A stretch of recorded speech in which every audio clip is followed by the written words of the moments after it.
Hola amigos de Sportstream, bienvenidos a los titulares del día de hoy.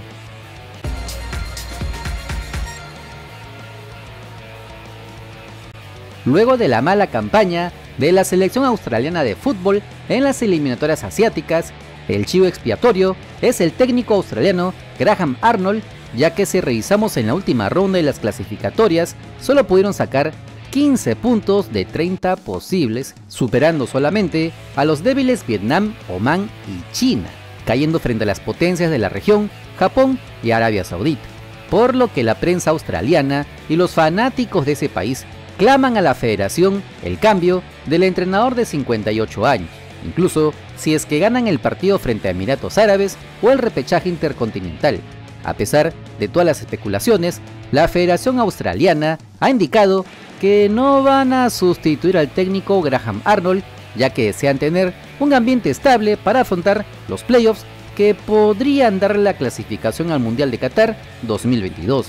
Recordemos que el actual técnico australiano está con su selección desde el 2018. Sin embargo, la prensa quiere un cambio radical donde ya proponen reemplazantes como Marcelo Bielsa, Toni Popovic, Carlos Queiroz, Marcelo Lippi y hasta el mismísimo Joaquín Low. Lo cierto es que los Socceroos no viven el mejor de los momentos en una crisis de resultados y teniendo que definir frente a Emiratos Árabes Unidos el próximo 7 de junio, donde sus rivales prácticamente jugarán de local adaptados al calor del Medio Oriente, ya que jugarán en Doha, Qatar. Veremos entonces qué selección enfrenta a nuestra bicolor por el cupo en el grupo D de la Copa del Mundo Qatar 2022, donde esperan Francia, Dinamarca y Túnez. Y vamos a esta noticia que no tiene ni pies ni cabeza. Bordeando la medianoche del lunes 4 de abril, el presidente de la nación, Pedro Castillo, sorprendió a la población peruana tras adoptar la inmovilización obligatoria como medida de seguridad ante el paro nacional de transportistas. Esta norma evita el libre traslado de todo ciudadano nacional desde las 2 de la mañana hasta las 11:59 de la noche de hoy, exceptuando a los trabajadores de puestos esenciales como lo son el sector alimenticio, sector salud, entre otros. Al margen de cuestionar esta medida arbitraria, anticonstitucional e inútil, ya que el foco de los principales disturbios sociales no es en Lima, sino en Junín, Piura o Ica, uno de los rubros que se ve perjudicado es el fútbol, puesto que el día de hoy está pactado el duelo entre el Sporting Cristal y el Flamengo de Brasil por la fase de grupos de la Copa Libertadores en el Estadio Nacional de Lima a partir de las 7:30 de la noche, hora peruana. Sin embargo, tras lo acontecido, podría estar en peligro el desarrollo de esta jornada. Así lo dio a conocer el ministro de Justicia, Félix Chero. Se tendrá que reprogramar. No olvidemos que en medidas excepcionales hay acciones extraordinarias que se deben adoptar. Creo que todos somos amantes del fútbol. Todos gozamos con los partidos, pero un partido de fútbol no puede anteponerse a la tranquilidad que necesita el país. Ahora, la gran pregunta es, ¿se jugará este partido? Como siempre hemos dicho, la Confederación Sudamericana de Fútbol se zurra en este tipo de eventos locales. Si no, miren cómo jugaron el año pasado en Colombia un partido de la Copa Libertadores en medio de disturbios sociales a metros del estadio, donde incluso los jugadores sufrieron con los gases lacrimógenos de la policía. Hasta la grabación de este video, la Conmebol no ha manifestado su deseo de postergar este partido, por lo que va sí o sí este martes a la hora indicada, pero podría jugarse a puertas cerradas. Así lo informó ESPN Perú. A pesar de que los cerveceros vendieron una gran cantidad de entradas para su debut copero, se sabe que la directiva celeste agotará todas las posibilidades para que el partido ante el Mengao se pueda desarrollar con su hinchada, aunque no hay ninguna oficialización al respecto. Lo más probable es que se juegue sin hinchas en las tribunas, mientras que el Flamengo se encuentra concentrado en su hotel de Lima sin que haya podido entrenar hoy en la mañana, aunque entrenaron ayer en la Videna. De todas maneras, también hay cierta incertidumbre en el plantel carioca. Sin embargo, se pudo conocer que también están decididos a jugar esta noche.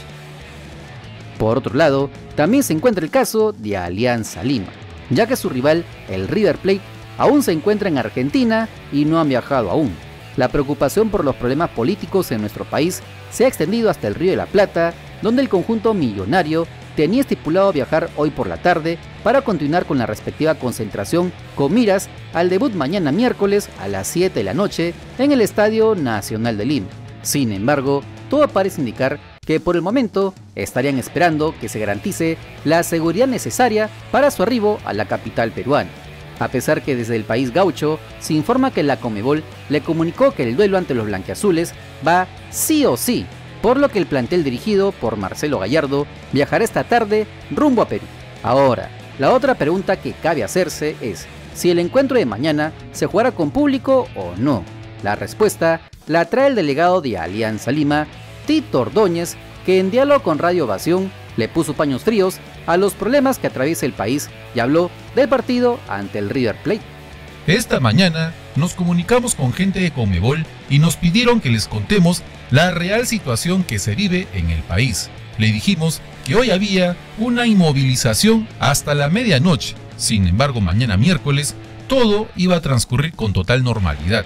Se le aseguró también que la delegación de River Plate tendrá una suficiente seguridad policial para que se traslade del aeropuerto hasta su hotel de concentración. Me comuniqué con la Policía Nacional y todo camina sin problemas en la ciudad. Mañana las cosas serán totalmente normales. La delegación argentina tiene previsto llegar a las 6:30 de la tarde a Lima. Para tranquilidad de los hinchas de Alianza Lima, el partido contra River Plate se juega sí o sí y con público en las tribunas. Incluso la venta de entradas continúa y el último reporte da cuenta que se han vendido 22.000 boletos. Esperemos que la gente de Alianza apoye como siempre sucede y juguemos este partido con el estadio lleno. Hoy más que nunca necesitamos de su aliento para arrancar con buen pie en la Copa Libertadores. Repetimos, hasta la grabación de este video, el partido de hoy entre el Sporting Cristal y el Flamengo de Brasil va sí o sí a la hora y escenario pactado, pero sin público, mientras que el duelo entre Alianza Lima y River Plate de Argentina se jugará con total normalidad este miércoles, esperando la oficialización por parte de las instituciones competentes. Y este video llega gracias a todos los hermanos miembros cracks y también los hermanos miembros pro, Kike Cardosa, Gustavo Espinosa, Carlos Quiña, Airan Donaire, Enrique Yanayaco, Ángel Benjamín González Siguas, Gerson Almeida, Daniel Canazas, Ricardo Edgar Chávez Manchego, Gabriel Córdoba, DJ Franco Jiménez, Cristian Ugarte y un saludo especial a nuestros miembros Máster, Sebastián Simpión, y honramos con un saludo especial al dios del canal Asmodeus, que ya están disfrutando de los contenidos exclusivos en grupos privados, accediendo a videos inéditos, detrás de cámaras, bloopers, vlogs, hasta ser partícipes de grandes beneficios mensuales. Si así como ellos quieres ser reconocido en todos nuestros videos y directos, solo dale al botón unirte y sé parte de esta gran hermandad. No te olvides que si quieres estar enterado de las últimas novedades de nuestro balompié, solo suscríbete al canal porque somos el canal del fútbol peruano. Si te gustó el video, dale like, comparte, suscríbete con la campanita. Nos vemos en el siguiente video. ¡Chao!